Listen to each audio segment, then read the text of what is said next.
Okay, before we dive in, I just want to share this news that I'm pretty sure many of you have already heard about.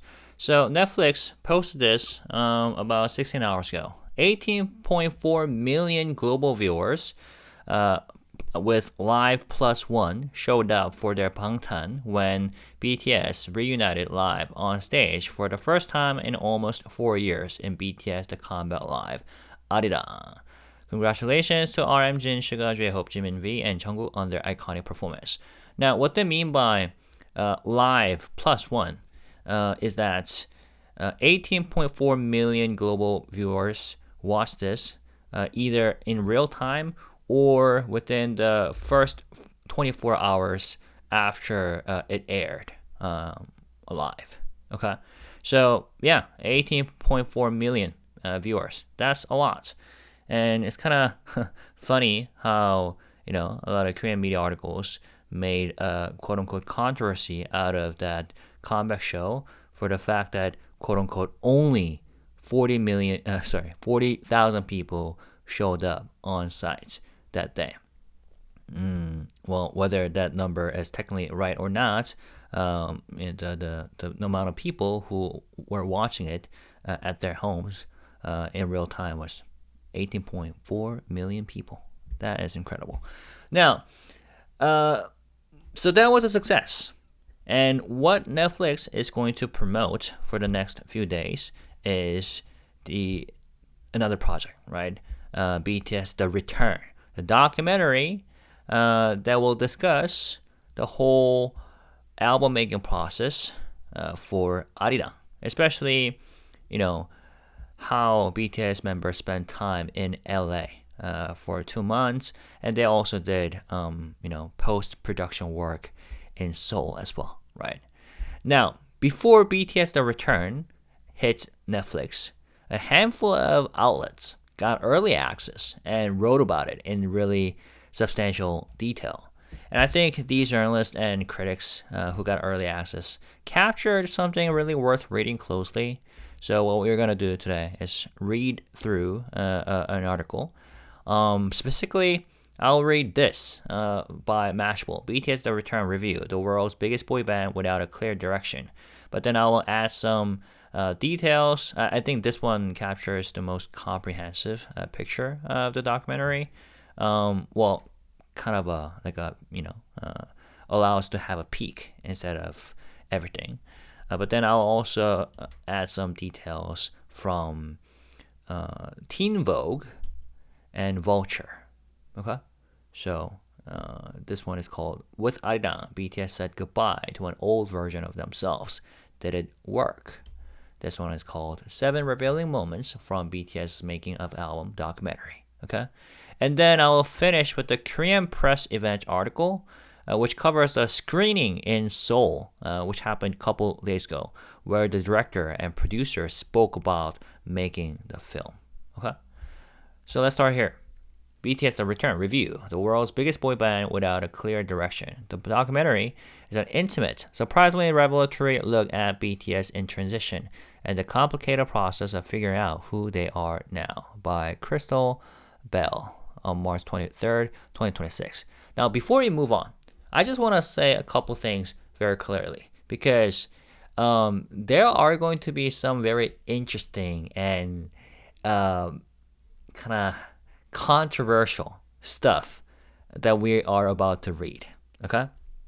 And one thing that we should keep in mind is the fact that all these members have said again and again how much they love this album and how much they are fully satisfied with this album. Okay? And I am also, loving this album more and more. My love of this album increases daily. But as I read through these articles, I will, also express my own opinions about how the process was happening. As I discover some things that I didn't know about, okay? That we didn't know about. The documentary is an intimate, surprisingly revelatory look at BTS in transition and the complicated process of figuring out who they are now. There's a moment in BTS The Return when the question shifts from finishing the album to defining it. By that point, BTS already have a body of work, more than a dozen tracks they feel confident in. What they don't have is a clear sense of what those songs mean together, or what they are meant to say about this next version of the group. This isn't just a comeback, it's a recalibration of what it means to be BTS now, after everything they have already built. That question carries weight for a reason. Over the past decade, BTS have reshaped the boundaries of global pop, expanding what a Korean group can sound like, where they can reach, and how they can connect. Their legacy isn't hypothetical, it already exists. The challenge is how to move within it. And I have also included some photos from these articles. Directed by Bao Nguyen, BTS The Return begins in August 2025, weeks into BTS's 2-month stay in Los Angeles, where they have been working to complete their first full group project in 4 years. By the time Jin arrives, Seokjin, exhausted after finishing a solo tour the night before, the process is already underway. Jin joined like 1 week or 2 weeks before the song camp concluded, right? The members are living together in a rented house, moving between the intimacy of shared domestic space and the iterative, often circular rhythms of the studio. Nguyen's camera isn't interested in spectacle. It lingers instead on repetition, on the slow accumulation of attempts, revisions, and near decisions that define creative work. Days pass in cycles, listening to demos, recording vocals, revisiting ideas that never quite settle.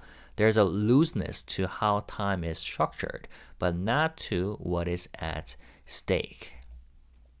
Here is RM in contemplation mode. Oh, before this was the members in a studio, right? We see Suga, RM, right? V, Jin, also P-Dog. The scheduled March release date for Arirang put BTS in a time crunch, essentially giving them only a summer to work on the album in LA before heading back to Korea to mix it. Yeah, I think this is the first time where they announced the release date, well, to be exact, release month, or rather release season, because they said next spring, before they had even started the project, right? Which is, if you think about it, would give you a lot of pressure, you know? Like, you have a deadline before you have anything produced. You know what I'm saying? That meant the group started working on songs while Jin was still on his solo world tour. Yeah, and we have to keep in mind that Seokjin's world tour had already been scheduled, you know? So, you know, they had to move along with that. When the eldest member joins the rest of the group a day after finishing said tour, JHope welcomes him with a bouquet of flowers, and Suga explains that most of the album is already done. The group now just needs a lead single and a main performance piece, but is in somewhat of a creative rut in these final sessions. At one point in the studio, Jin laughs and says, "I don't know why I'm here." V chuckles and responds, "Hyung, we all feel the same way." Now I want to pause right here and say something. I know I have seen some, you know, fans like angered by the fact that Jin didn't get to contribute to this album. But like, and they start to make up narratives about how Jin must be feeling, how Jin seems like he's like left alone, or he doesn't seem to be, I don't know, feeling connections to this album. I mean, but how do you know what Jin truly feels? I think, especially after he finished the world tour, and we have seen him, talk about how he is both excited and nervous about the BTS comeback during one of the Japanese interviews. Maybe he was glad about the fact that the members had worked on the album while he was doing the world tour, because that would put a lot of pressure off his shoulders. Who knows? Only he knows. Only the members know. And I'm saying this because, especially during the Studio Notes Weverse live stream translation video that I posted, I saw some people saying stuff like, how dare the members try to guilt trip Jin. And I think they are referring to a part where V explained that Jin could have, made contributions, but he didn't feel well. He was sick. And maybe I did not do my job. I did not do the translation properly in terms of delivering the nuance. But no, V wasn't trying to guilt trip. Rather, he sounded like being protective of Jin, trying to explain, the whole situation, and also kind of like, I don't know how to explain, because those people who are going to say whatever are going to say those things anyways, say that, oh, how dare they left Jin out or stuff. I don't know how many of you are feeling that way, but I think as fans we need to kind of stay away from deciding on what the members must be feeling about certain things. You know what I'm saying? Anyways, I just wanted to say that because I have seen such comments again and again. I mean, as a fan, it would have been wonderful if everybody contributed to the album, significantly.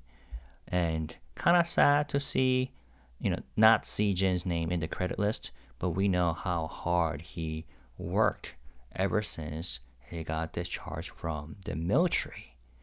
And we just have to keep that in mind. Sorry, that took long, unexpectedly. Okay, yeah, speaking of Jin, see Jin, Suga, JHope, and Jimin. On paper, the album is close to finished. In practice, it feels suspended. The members, particularly RM and Suga, aren't entirely satisfied. They have songs in the bank, but nothing that feels definitive. What they're stuck on isn't production, but decision making. What to keep, what to change, and what those choices ultimately say about the group's future. It's a creative rut, but not an entirely unproductive one. The work continues without settling into anything final. Ideas are tested, revised, and set aside as quickly as they come together. We are doing a lot of experiments trying to figure out what makes us special and what makes up BTS, RM says. It's a photo of Jimin recording in a studio. The urgency never fully disappears. Once they leave the warm glow of Los Angeles, the process shifts to Seoul, where the album will be finalized and locked in. That looming endpoint adds a particular tension to their time in California. It's both a space to experiment, a quote-unquote amusement park of ideas, as V describes it, and a countdown. I want to enjoy making music freely, JHope says over dinner with the members, pushing against the feeling of working in something closer to a factory than a studio. And Jungkook specifically mentioned that word, factory, 공장, during that LA Beach live, right? But that openness never quite resolves into clarity. As Suga puts it, what's missing isn't effort, but direction, the unifying idea that can hold everything together. By the way, for artists, having a deadline does help, because if you don't have a deadline whatsoever, it just goes on and on because you don't feel any pressure. But on the other hand, feeling too much pressure kind of backfires, because then it kind of constrains your creativity. So yeah, I feel like for the members, this comeback, this album, must have felt very different. In terms of the work process as well. Here's V, also in contemplation mode, maybe listening to a track that he just recorded or a demo track. In a meeting with HYBE executives, that uncertainty is given language. Okay, so here comes a part that we didn't really know about. Executive creative director Bo Young-lee frames legacy as something to be actively sustained, while BANGSIHYUK, the group's longtime producer and chairman of HYBE, aka Hitman Bang, pushes the idea further. He asks the members to consider how they are building toward that legacy as their work, and what it means to evaluate it in the process of making something new. The reference point becomes Arirang, a traditional Korean folk song rooted in longing and collective memory. A lineage that stretches far beyond the scale of a singular pop album, and one they are now being asked to reinterpret for themselves. It's an ambitious proposition, maybe too ambitious. Are we really worthy enough to ask ourselves this question? Leader RM wonders aloud, laughing to soften the hesitation underneath. So I think this line that RM said, are we really worthy enough to ask ourselves this question? That was probably in response to the executive creative director, Bo Young-lee, suggesting or framing legacy as something to be actively sustained. And then when they brought up the concept of Arirang, here's a lovely photo of Suga smiling while playing the guitar. Bang calls them once-in-a-generation icons, calls BTS members. But elsewhere in the documentary, Jungkook says there's a part of him that wishes he could just be known as a singer. I brought this up from a different article just to talk about in connection to this question that RM posed. Are we really worthy enough to ask ourselves this question? Because these members, still regard themselves as just 7 boys, 7 guys from a countryside. Super humble, and that's true. They are just 7 guys making music and perform, as Jungkook himself, as JHope mentioned in the song "They Don't Know About Us." So Jungkook says there's a part of him that wishes he could just be known as a singer instead of a global superstar. Jin says he's become way more famous than he deserves. Jimin fondly recalls that as a kid he just wanted to perform, to sing and dance and wear awesome clothes on a stage. Now let me backtrack what I just said. When Jungkook says there's a part of him that wishes he could just be known as a singer. Now we don't know the exact phrase yet in Korean, but maybe what he meant was that just being a performer and just being a singer is what they imagined they would be doing, instead of being somebody who represents Korea or who represents this entire tradition or culture, and thus feeling pressured by the fact that they would need to title this album Arirang or something, and we will read more about that. With just a couple of weeks left in LA, some of the members still feel lost about the overall message or theme of this project.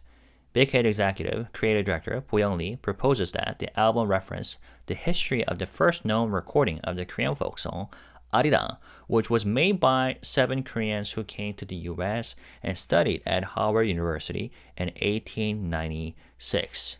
Lee also notes that the meaning of the word Arirang has been connected to a deep longing for loved ones, which she suggests could be connected to BTS's passion for their fans and music.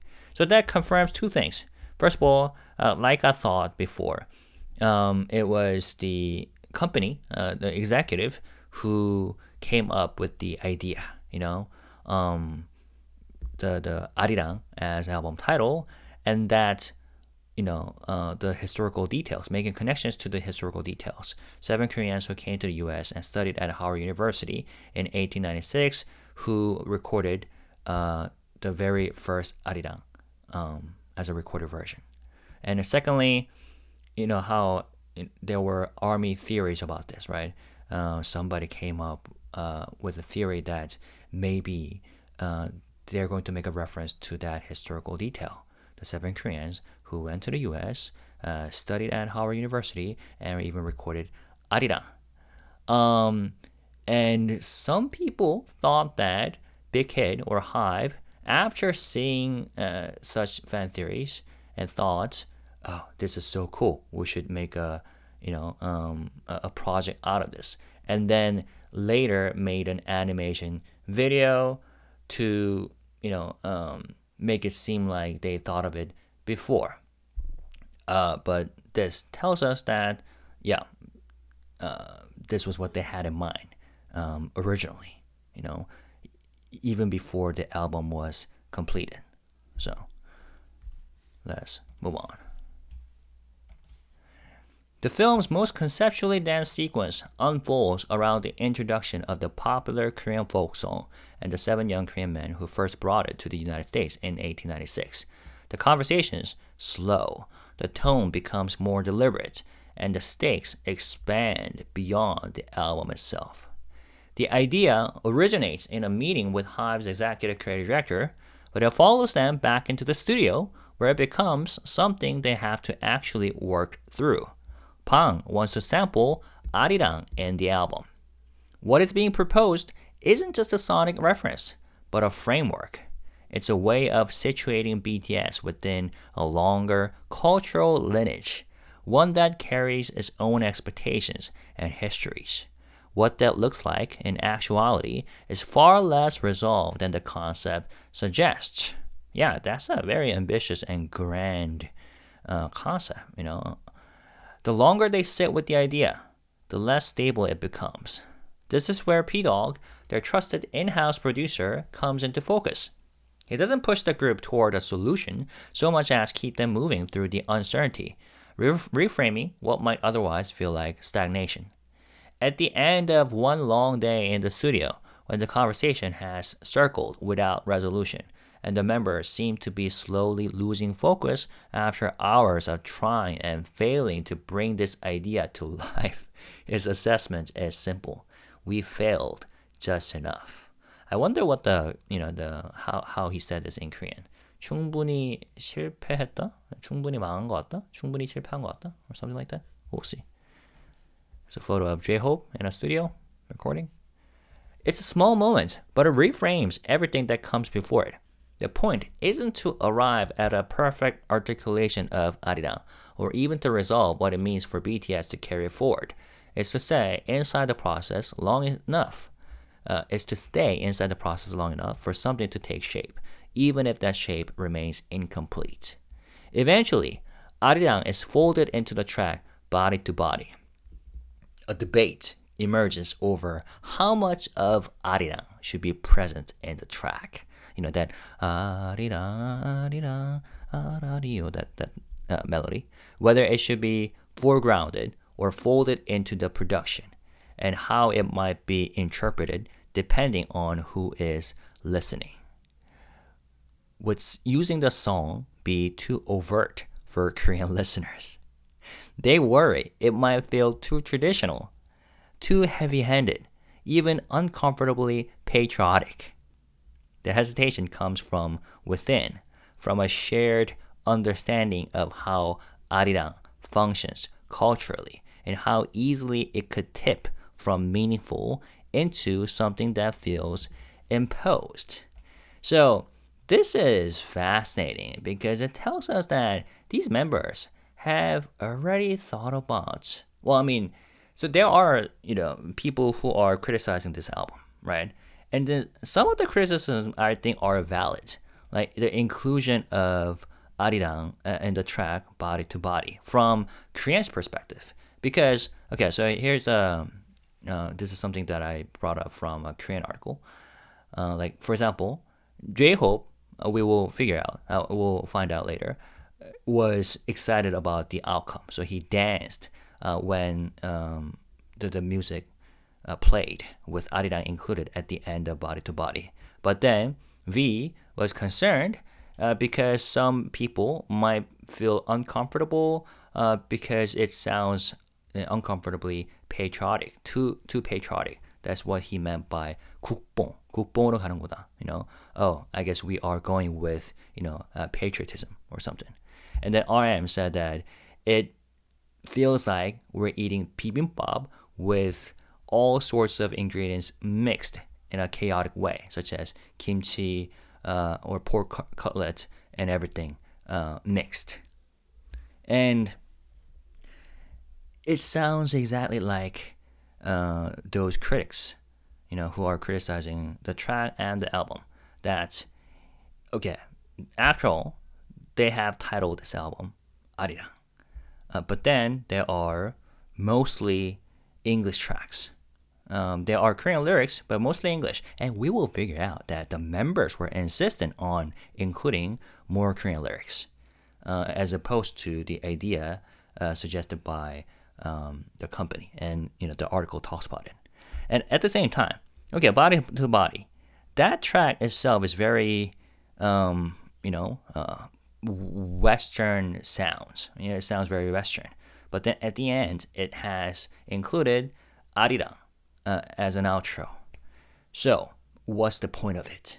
That's what a lot of critics say. And it seems like the members themselves shared that concern. Either they had the thought themselves, or they were concerned about how, Korean people or how, the audience would accept it. You know what I'm saying? So this was pretty fascinating. The hesitation comes from within, from a shared understanding of how Arirang functions culturally and how easily it could tip from meaningful into something that feels imposed.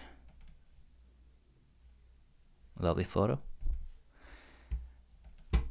At the same time, they are thinking about a global audience that might respond very differently. And this is an interesting point. Okay, this is an interesting point. So I'm glad that the article talked about this. What risk feeling excessive or overly symbolic to Korean listeners could register as striking or resonant elsewhere? The question isn't just how much of the sample to use, but what choice signals depending on where it's heard. Okay, so I'm Korean, right? So how I heard the final portion of the track Body to Body might be very different from how you guys experienced, right? Because as the article says, what risk feeling excessive or overly symbolic to Korean listeners could register as striking or resonant elsewhere. And how you experience might be very different from how the members experienced when they first heard the track, because the members are Korean. You know what I'm saying? So I thought this was a very interesting perspective. In the studio, those tensions play out in real time. Bang, Hitman Bang, pushes for a more direct use of the Arirang sample, at times advocating keeping it uninterrupted, while the members weigh how far they're willing to go. JHope, animated in his conviction, argues for what he feels instinctively works, embodying the push and pull that defines these conversations with the label. That tension carries into a later meeting in Seoul, where the members listen to a new version of Body to Body with a more prominent Arirang sample, notably the one that makes the final cut on the album. Interesting. RM's reaction lands lightly but pointedly. It feels like I'm eating kimchi fried rice in Paris baguette. So Paris baguette, Paris baguette. That's a very, well-known bread bakery branch in Korea. It's like everywhere. So they sell bread, but RM is saying that listening to this album, listening to this track, I feel like I'm eating kimchi fried rice in Paris baguette. And during the studio notes, he said that he compared it to like kimchi, putting kimchi on a pastry or something like that. So very mixed. Kind of related to what this part says. Feels like eating, eating bibimbap with all sorts of mixed ingredients in a chaotic way. The film lingers on these exchanges, offering a rare look at how those decisions are negotiated, the kind of access fans rarely get to see. In that vein, I think, okay, Arirang example, I think this is from another article because I thought it has more interesting details. Arirang example in the album's opening track, Body to Body.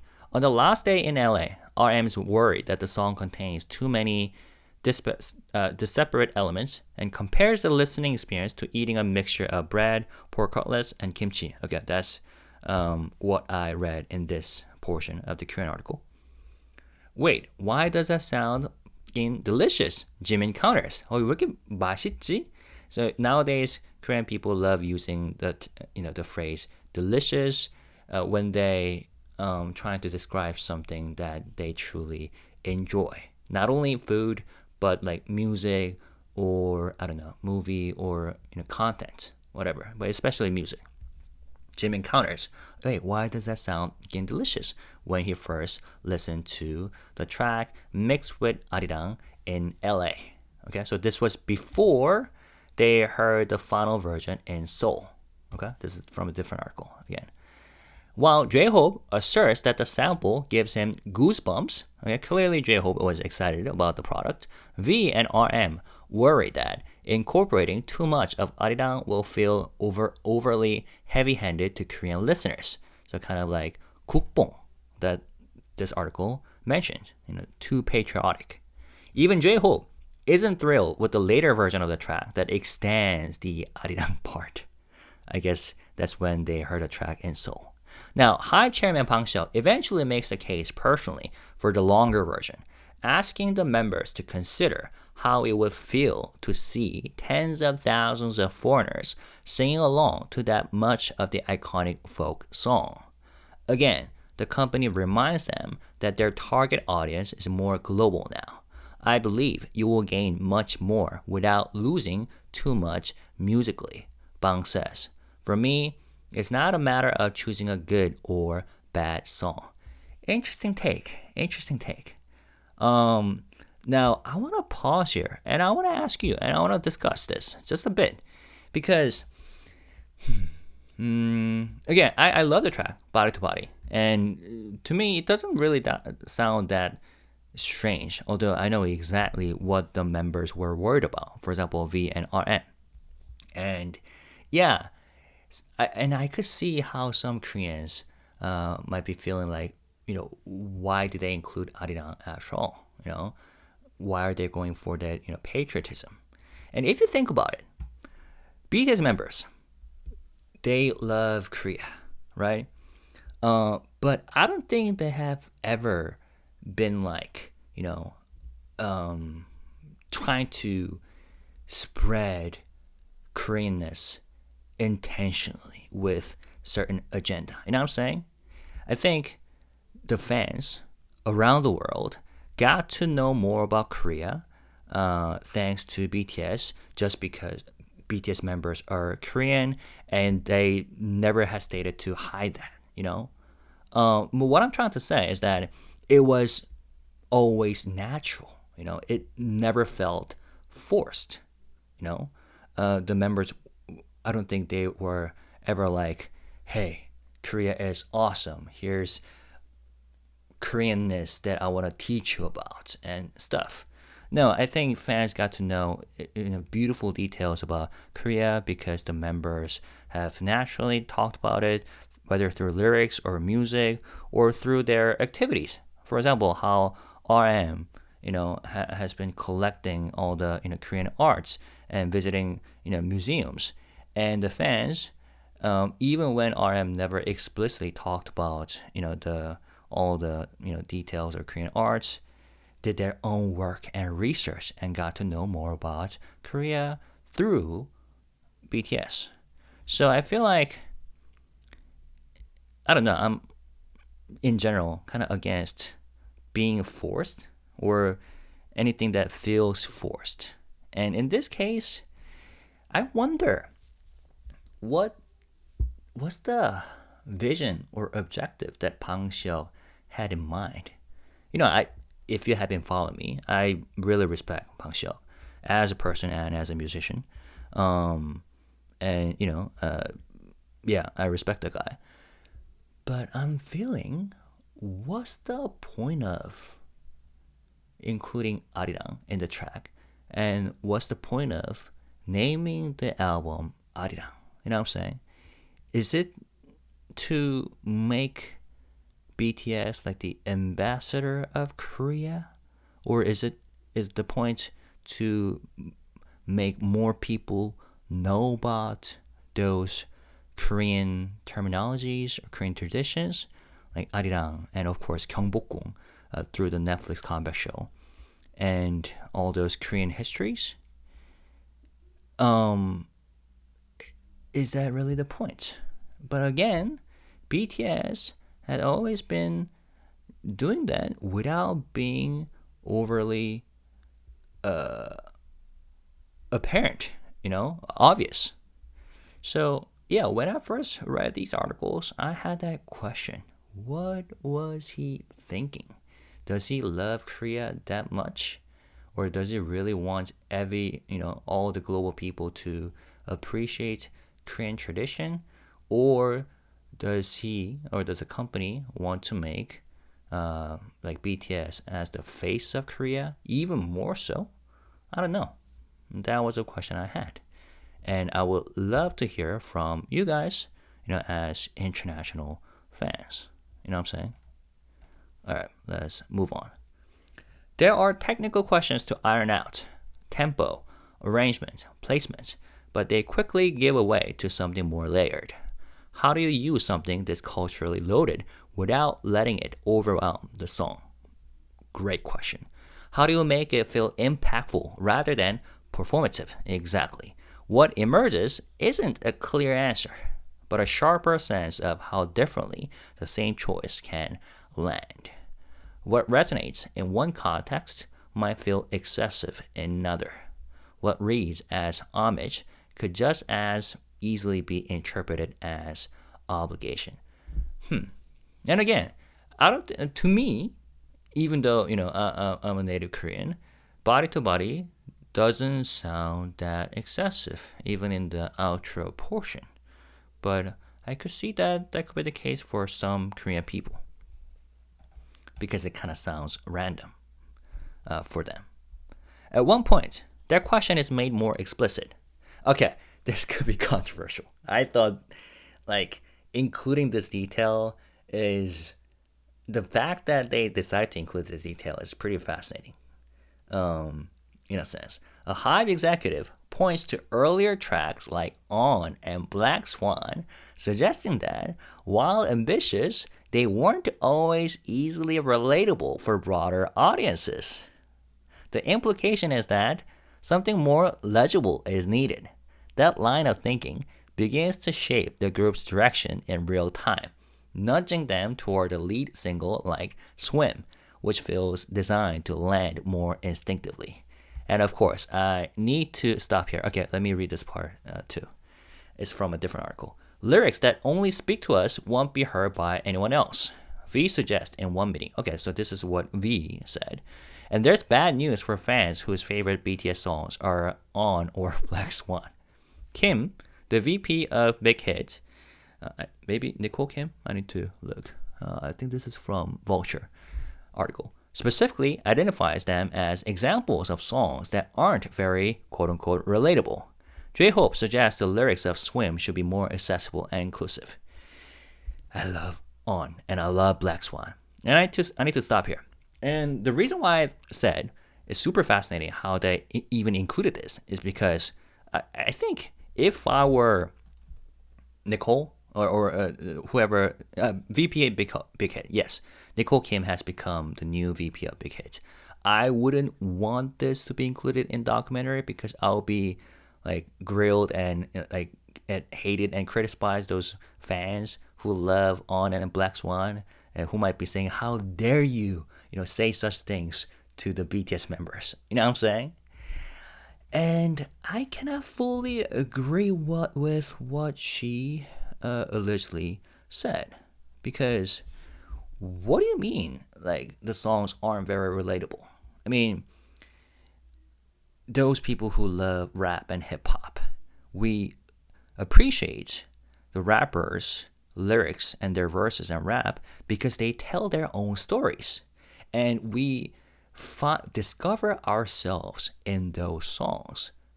Not necessarily because they talk about us, they talk about me, personally, but because, or they talk about, like, intentionally talk about a universal feeling, but they talk about themselves, their own stories, and somehow I find a portion of myself in those lyrics. But I guess she or the company wanted the members to talk about more relatable, more universal stuff. But to me, BTS music has been, universal and relatable in a sense enough, because again, many fans have found themselves and discovered themselves through their lyrics and through their music. And I don't think On and Black Swan are exceptions. And the way this conversation has led to Swim, like the writing the lyrics of Swim. Now, like I said before, I'm still in the process of. I love Swim, by the way. I still cannot believe that it's the title track, though. And to be honest, are the lyrics of Swim relatable? Because I thought it was more relatable when I first read the description of the song, before the album dropped. But I'm still in the process of understanding and digesting the lyrics. Okay. Let's move on. I think we can talk about it more later. Part of that question is also linguistic.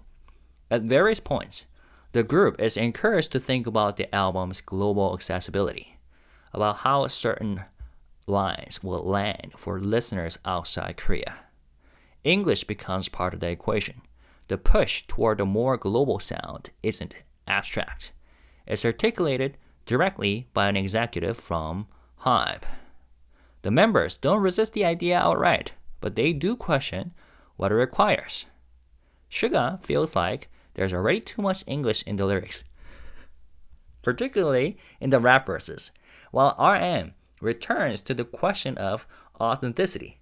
For this album, he insists that authenticity matters. Again, reading these articles is fascinating because the members themselves have shared some, the criticisms given by some Korean armies and some Korean listeners, that there's just too much English.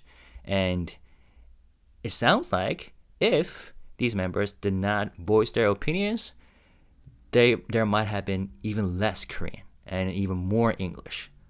You know what I'm saying? Compared to the current album, the version that we have. The camera lingers as they work through English lines that don't quite sit naturally, repeating words, adjusting phrasing, worrying over pronunciation. This is too hard, Jimin says at one point. V admits the frustration more bluntly. It's killing me. 죽을 것 같아요. Or probably something like that. Even Jin questions the verbosity of the English phrasing, wondering whether all those words can fit into a single lyric. Time only heightens the pressure. There isn't space to fully settle into the language, to make it feel effortless. In one writing session for Normal, RM turns to a collaborator for reassurance, asking whether a melody sounds awkward, acknowledging the limits of his own fluency. Even for the member most comfortable navigating that boundary, aka RM, the process is not instinctive. It has to be worked through line by line. Okay, speaking of Normal, let me look into the lyrics, the part where RM raps. That part, right? Yeah. Run away, pushing me, pulling me. Said you wanted all of me, but what is even all of me? Suddenly, part of me is hunting me. Heard the things they calling me. What the hell you want from me? I love that line. I love those lines.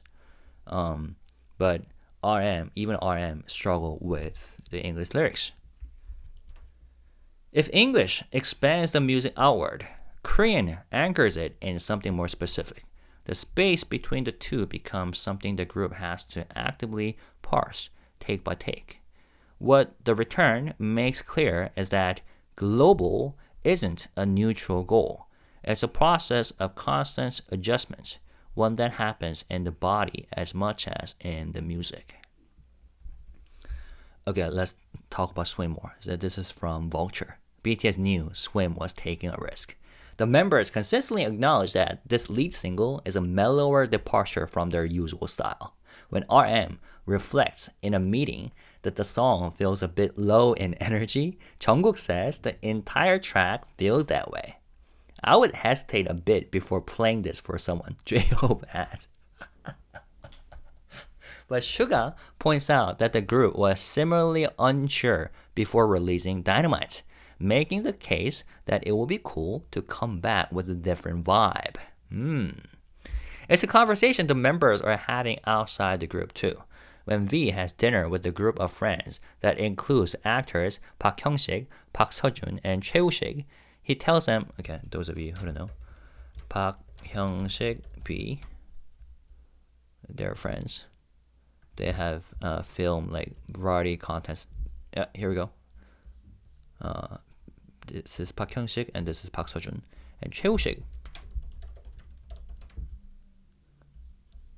the one on the right is Choi Woo-sik. The one on the left is Park Seo-joon. Here. Anyways, so V had dinner with a group of friends that includes actors Park Hyung-sik, Park Seo-joon, and Choi Woo-sik. He tells them they chose the mildest of the more in-your-face songs to be the lead single, characterizing it as a song you can play on repeat without getting tired of. Meanwhile, Jimin says one of his friends can't accept that Swim is a lead single, noting that people expect powerful, high-energy dance songs from BTS. Now, when I said that, I'm still, in the process of accepting Swim as the title track, it's not necessarily because that, I quote-unquote expect powerful, high-energy dance songs from BTS.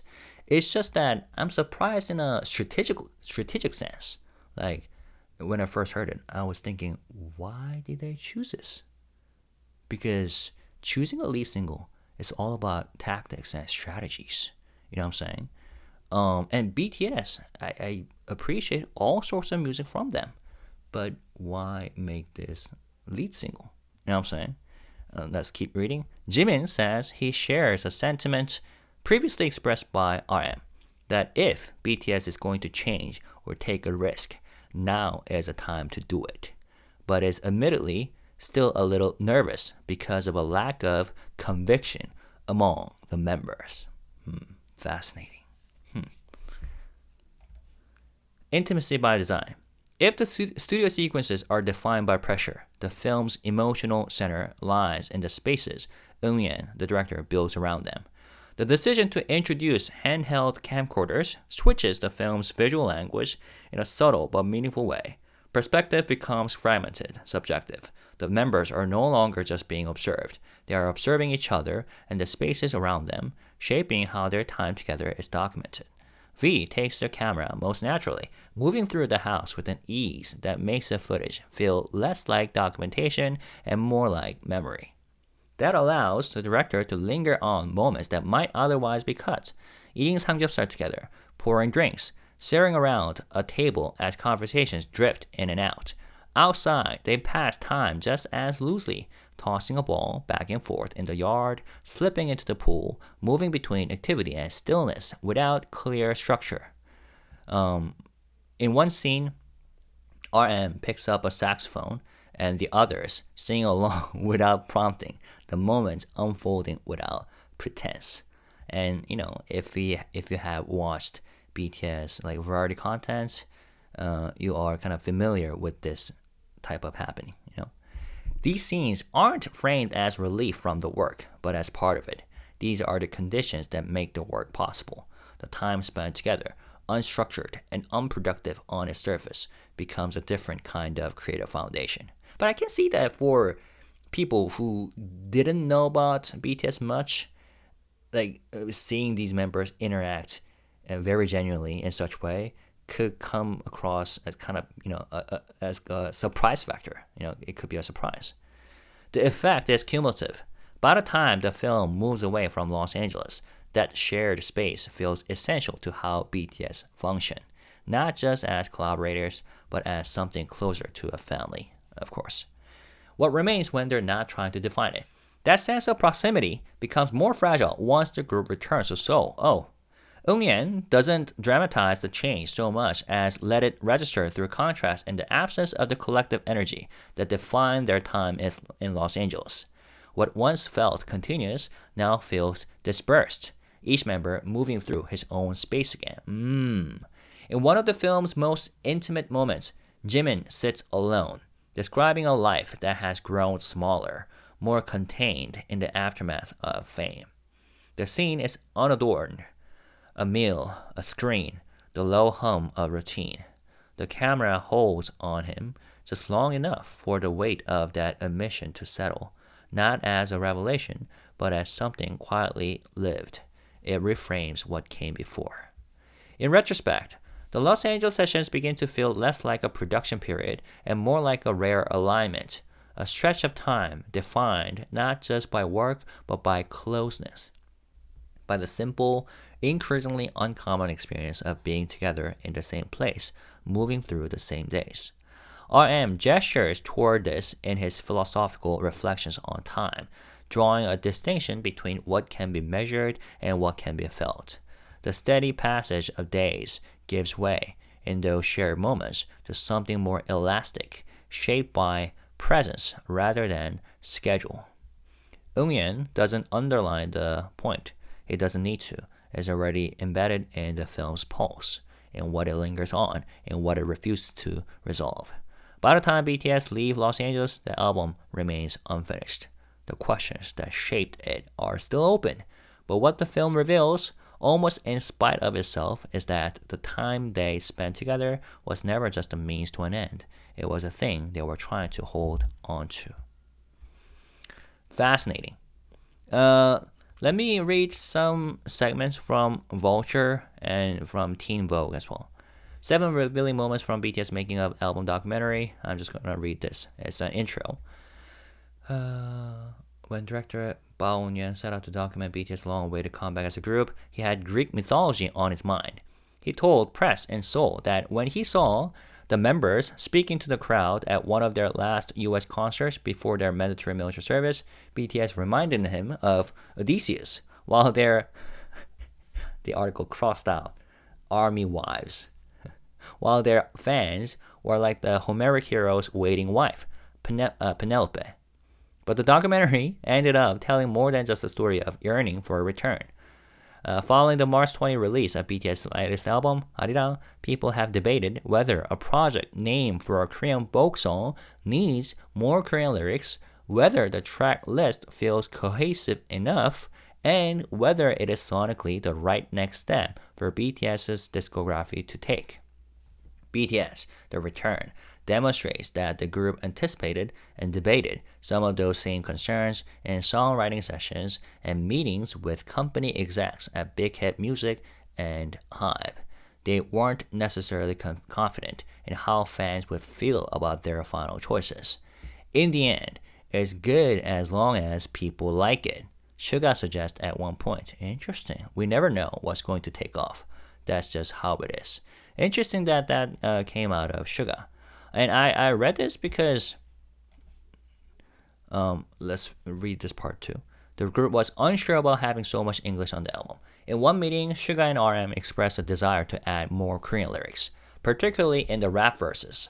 Authenticity matters, RM says, but BIGHIT Music Vice President Ko Kim pushes back, suggesting they need to try if they want the album to go global. The members are worried about having enough time to get the pronunciations right. No matter how hard we try, what sucks will suck, Jimin says. I love Jimin being so honest like that. No matter how we try, how hard we try, what sucks will suck. Even RM, who acknowledges on the album track Aliens that he's the group's most fluent English speaker. Yeah. Pardon 김구사님, no. 영어도 나밖에 못해. Yeah, that line. Questions whether his lyrics sound awkward because he's not a native speaker during a session with songwriter HYBE. And they want to write more accessible lyrics. Lyrics that only speak to us won't be heard by anyone else, they suggest in one meeting. And there's bad news for fans whose favorite BTS songs are On or Black Swan. Kim, the VP of Big Hit, yeah, I just read that, right, specifically identifies them as examples of songs that aren't very relatable. JHope suggests the lyrics of Swim should be more accessible and inclusive. So,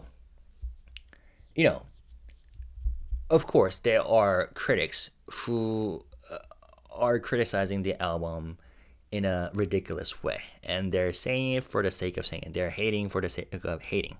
But at the same time, I think they are still valid criticisms. And I think that such criticisms become even more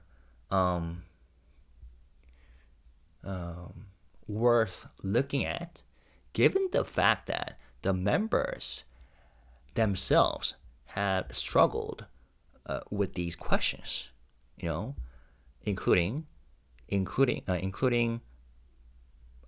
having more Korean lyrics, or whether to have more Korean lyrics, and whether to have Arirang included in the BODYTOBODY, and whether to, or they, questioned about making the album title Arirang.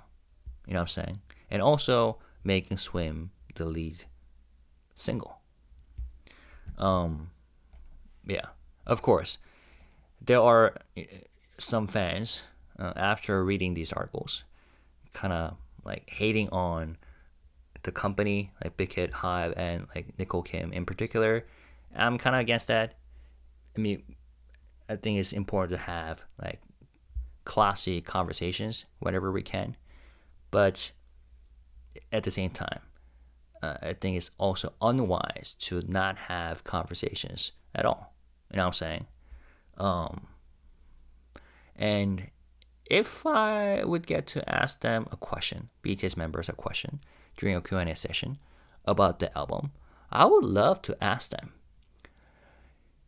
given that you struggled with all these questions and challenges, when did it finally click, for you guys to finally understand the point of, doing all these, and be satisfied with the album? Because like I said in the very beginning of the video that you're watching, the members have said again and again and again how much they adore this album, and they still listen to this album from start to finish these days after the release. So I would love to ask them, when did it finally click? You know what I'm saying? And how did you reach the compromise agreement? Because I think this, yeah, let's read this article. And this article in particular discusses how the album making process is a very multi-layered process, and it involves a lot of compromises, whether you want it or not. You know what I'm saying? The title is, with Arirang, BTS said goodbye to an old version of themselves. Did it work? One of the most interesting success of BTS The Return is in the questions it leaves behind about where BTS is now and where the group goes next. I'm not going to read the whole thing, but some fragments. It is so tempting as we age to feel the need to prove ourselves. By the way, it's written by P. Claire Dawson. It is so tempting as we age to feel the need to prove ourselves. We have gone through something. We have lived through something. We are different now. The 7 members of BTS have experienced a lifetime in a few years, going from the biggest boy band in the world to being on hiatus from the group for nearly 4 years as they embarked on solo ventures and fulfilled Korea's military service mandate. In the group's forthcoming Netflix documentary, BTS The Return, directed by Bao Nguyen and out on March 27th, BTS members express a desire for their music to reflect who they are now. Standing still isn't an option, RM says in the doc. We had to decide about what to keep and what to change. Something else the return captures about this idea, however, is that it is an incredible responsibility to put on a group of guys who want to make music together. The meta element to BTS's rise, the message and implication that they can, do, or even must represent an entire country, and in Western countries, sometimes the experiences of Asian people more broadly, e.g., one of RM's lyrics on Megan Thee Stallion's song, Never Play, for Asian, man, we paved the way, complicates the very real growing pains of returning from an experience that has upended your whole routine and perhaps left you struggling to communicate what exactly has changed. As much as BTS's 7 musicians releasing songs, it is also something like a 1,000-person group project. There you go. That's what I just referred to earlier.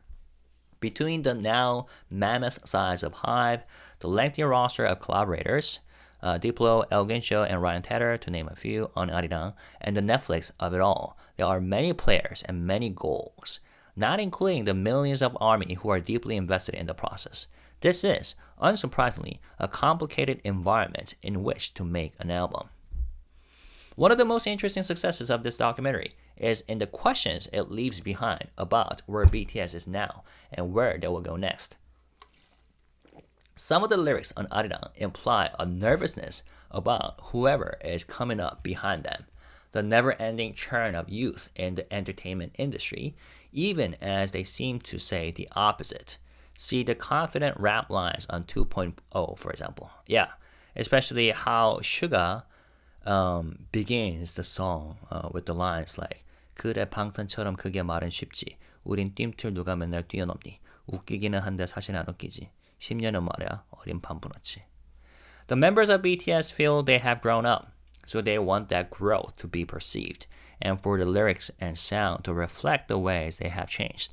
And somehow they want to pull that off in the span of just a few months. I'm not sure they find what they're looking for by the end of the documentary, even as they decide on Swim as a lead single for Arirang. You can try so unbelievably hard. You can ask the big questions. You can self-reflect until the end of time, and the ending still might not turn out the way you envisioned. Well, in a way, that's what life is all about, right? What this author just described. Going back to RM's comments about what to keep and what to change, maybe it's less about the decision and more about what has changed beyond them in pop culture, geopolitics, giant corporations, and how they have changed in life and art, even if it's not concretely visible yet. The group members may try to shed parts of their past, but BTS might forever exist in the balance of intimacy and mass scale, artistry and industry, music and machine. In a press Q&A, Netflix's head of nonfiction series and sports, Brandon Reig, talked about the success of Skyscraper Live, where Alex Honnold climbed the Taipei skyscraper and 6.2 million people watched, comparing it to the BTS Combat Live show. What does it mean to talk about art the same way we do shock and awe stunt pop culture? How do you create something pure and sincere and small amid such largesse? I experienced this contradiction while watching BTS perform in front of Gyeongbokgung Palace as the next iteration of themselves. There are so many layers of historical and cultural context around BTS success, so many stakeholders and expectations, and so much noise online from fans and haters alike. But for an hour on Saturday, and the chilly Seoul night, BTS fulfilled the other side of the paradox, delivering a genuine, captivating performance that showed how much fun they are having with the new music. Indeed, 100%. Past and present BTS collided. New songs such as Hooligan and Like Animals felt like natural explorations of where BTS could go amid the energy of Mic Drop and the familiar comfort of Microcosmos. Who they've been and who they want to be came together over something simple. They still seem to love doing this. As JHope says in the doc, I want to enjoy making music freely. I was reminded too of my past selves, the person I was when I first heard about BTS, who I was when I went fully down the rabbit hole, the person I am now, removed from the pandemic era state of obsession, but still enjoying their new album and the things they are coming up with. Can the people in my life see the ways I have grown, the things I've experienced, the changes in my worldview? Last year, My sister and I had a little fight that boiled down to how we have changed as we have gotten older. I played one of her favorite childhood songs on the subway in an attempt to soothe her. This only aggravated the problem. Can't you see that I'm not that person? She said. It makes me feel like you only see a past version of me. Of course I do, I think is what I told her. What I meant was, I love you. Maybe what I should have said, though, is something about how brutal and relatable the urge is to constantly evolve and to make those changes immediately known. In The Return, the members of BTS watch old footage from their debut era, and their reactions range from fondness to cringing away. You can look at an old photo of yourself one day and feel a bit repulsed. On another day, you might feel nostalgic. The chapter BTS introduces in this era is one in which they are moving forward and taking a risk, even if they don't know exactly where they're going yet. Simultaneously, their past selves move like ghosts behind them, like brushstrokes on a palace exterior. They are telling a story that can still surprise us. Fascinating. I love that, this article. All right, before we wrap up, let me read this article. It's the press event article.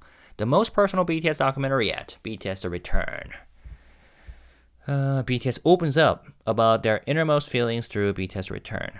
A screening event for Netflix's new documentary, BTS The Return, was held on the afternoon of March 20th in Seoul. Director and executive producer and BIGHIT Music VP were in attendance to discuss the project. BTS Return is a feature-length Netflix documentary capturing the making of BTS's fifth full-length album, Arirang. It follows the group's comeback journey as they reunite after a long wait, and work to complete an album entirely on their own terms. BTS has already shared behind-the-scenes glimpses of themselves through countless pieces of self-produced content and documentaries over the years. For some people, seeing the members' everyday lives may no longer feel like anything new. But director explained why he felt compelled to put BTS in front of his camera anyway. I felt this was an irreplaceable, special moment in BTS's career. There had been many documentaries about BTS, but I believed this particular comeback was something unique and singular. I'm genuinely grateful and incredibly lucky to have been part of it, to have been able to capture their brotherhood. In some ways, it feels almost mythological.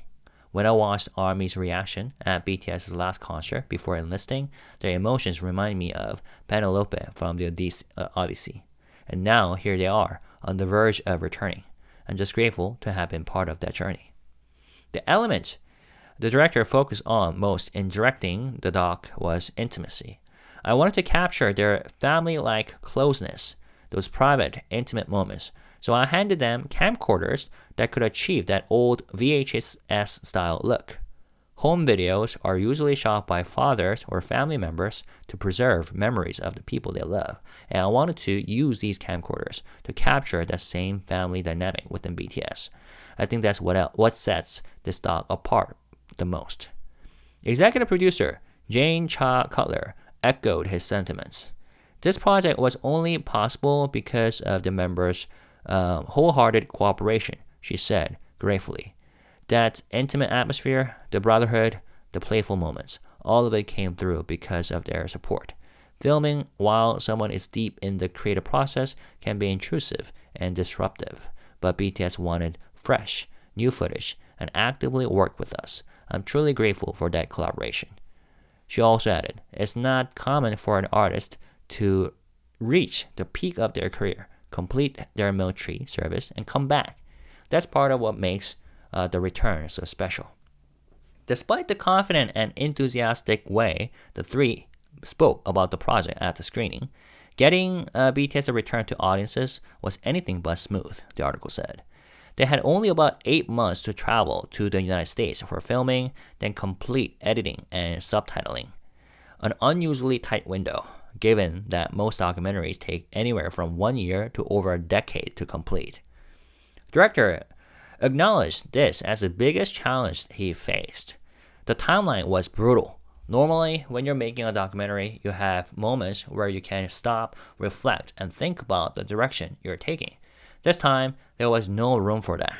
So I approached by thinking of it as capturing a single snapshot of BTS's journey. I tried to weave the story into that tight timeline by focusing on the members' conflicting feelings, wanting to make a meaningful album, but not wanting to keep their fans waiting any longer. Producer Jane Cutler added, "We filmed in the summer and had to release it the following spring, which is an extremely short turnaround for a documentary. But we had to align the release with the album drop and the tour, so there was no other option. I'm proud of what we accomplished, and I'm deeply grateful to the Korean editors who worked so hard on this. The collaboration is what allowed us to bring this project home." As grueling as the process was, the director found that the tight schedule actually allowed him to get to know BTS on a deeper level and to discover new sides of them he hadn't seen before. When he was asked what he discovered about them through the filming, he said, "I thought I had done enough research going in, but there was still so much I didn't know. They're so skilled and talented that I assumed capturing their creative process would be straightforward, but within just a few days, I could already see the weight of the pressure they were carrying. I came to understand just how heavy a crown the name BTS is for them. We sometimes forget how much responsibility comes with that name, but they handle it so gracefully and still manage to create something beautiful out of it. I found it fascinating to watch them face that challenge and overcome it together as a family."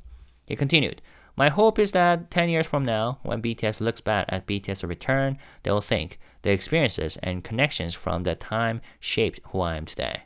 We all have moments watching old home videos where we feel that, where we realize those memories made us who we are. I hope this documentary becomes something like that for them, a keepsake from a time that moved fast but mattered deeply."